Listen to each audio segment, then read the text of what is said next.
Bonjour à vous, je vous souhaite la bienvenue pour cette capsule en collaboration avec Desserts. Aujourd'hui, je vous donne mes 8 conseils de pro pour jouer avec la peinture acrylique et on commence sans plus tarder. Conseil numéro 1, comprendre la peinture acrylique et comment la choisir parmi une vaste choix de sélection. Je vous guide à l'instant. Nous avons la qualité étudiante versus la très haute qualité, ce qu'on appelle la peinture extra fine. La qualité étudiante, elle a un peu moins de pigments que de liant. Alors, le liant est un peu plus présent, tandis qu'une peinture qui est de haute qualité ou qu'on appelle une extra fine, il va avoir beaucoup plus de pigments que de liant. Je vous parle des 3 types de peinture avec lesquels je travaille. La peinture haute viscosité, qui est un peu plus visqueuse, un peu plus lourde. Il y a aussi la peinture fluide que j'utilise beaucoup, qui est plus légère, qui est un peu plus liquide et avec laquelle nous pouvons créer des effets de transparence assez facilement.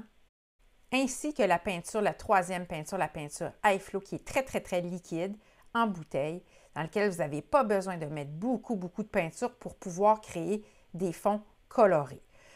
J'utilise principalement mes peintures haute viscosité dans l'extra fine, la fluide pour créer des effets de profondeur avec la peinture, ainsi que la high flow pour créer d'autres effets. Ce qui est important aussi de savoir, c'est de comprendre les numéros de série sur les peintures. Alors, plus vous avez un S qui est bas, donc de S1, S2, vous allez avoir une peinture qui a moins de mélange de pigments et parfois la provenance du pigment va faire augmenter, alors la série va augmenter. Comme par exemple celle-ci, série 7, c'est possible qu'il y ait 2 mélanges de pigments de provenance différentes et souvent il y a beaucoup plus de pigments, donc beaucoup plus de couleurs versus le liant. Et plus la gamme des S, elle est élevée, donc vers les 6, 7, 8, plus évidemment la peinture, elle est dispendieuse. Il existe sur le marché 4 types de peinture, la transparente, semi-transparente, semi-opaque et opaque. Et plus la peinture, elle est transparente, évidemment, vous allez voir un effet de transparence versus une peinture qui est plus opaque, dans laquelle on voit moins les lignes. Donc, elle va couvrir davantage le support. Conseil numéro 2, choisir le bon type de peinture pour le projet. En effet, j'utilise essentiellement la peinture haute viscosité, la peinture fluide ainsi que la peinture high flow. J'aime bien utiliser la peinture fluide pour créer des effets de transparence et ne pas cacher la texture ou les couleurs qui ont été faits précédemment. La peinture haute viscosité, même si elle est transparente, me permet de créer de la texture avec la peinture et je peux laisser ça comme ça.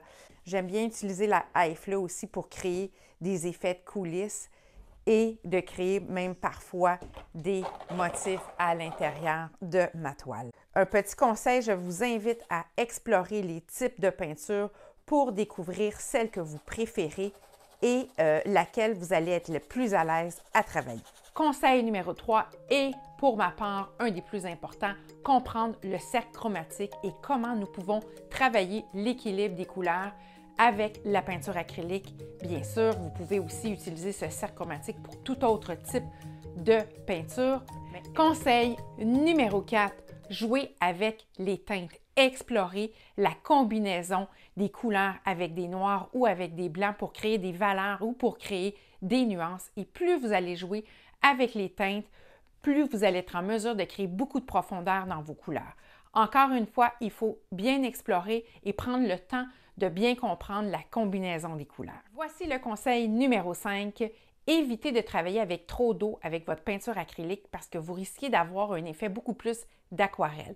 Si vous voulez garder la pigmentation de vos couleurs, je vous invite fortement à utiliser un médium fluidifiant. Les médiums sont utilisés pour conserver le pigment de la peinture et conserver la couleur et non de la diluer comme avec l'eau. Conseil numéro 6.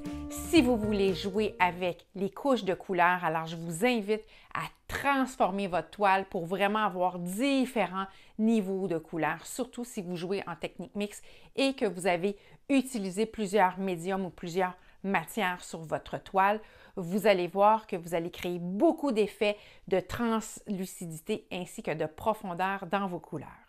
Conseil numéro 7. Jouez avec les textures, surtout si vous aimez travailler avec les médiums, travailler avec des effets de relief. Vous allez adorer travailler avec la peinture acrylique. Et je vous donne un petit conseil. Jouez avec la peinture high flow ou la peinture fluide. Vous allez voir beaucoup de transparence et c'est là que vous allez voir toute la richesse des textures que vous aurez fait précédemment avec vos médiums préférés. Conseil numéro 8.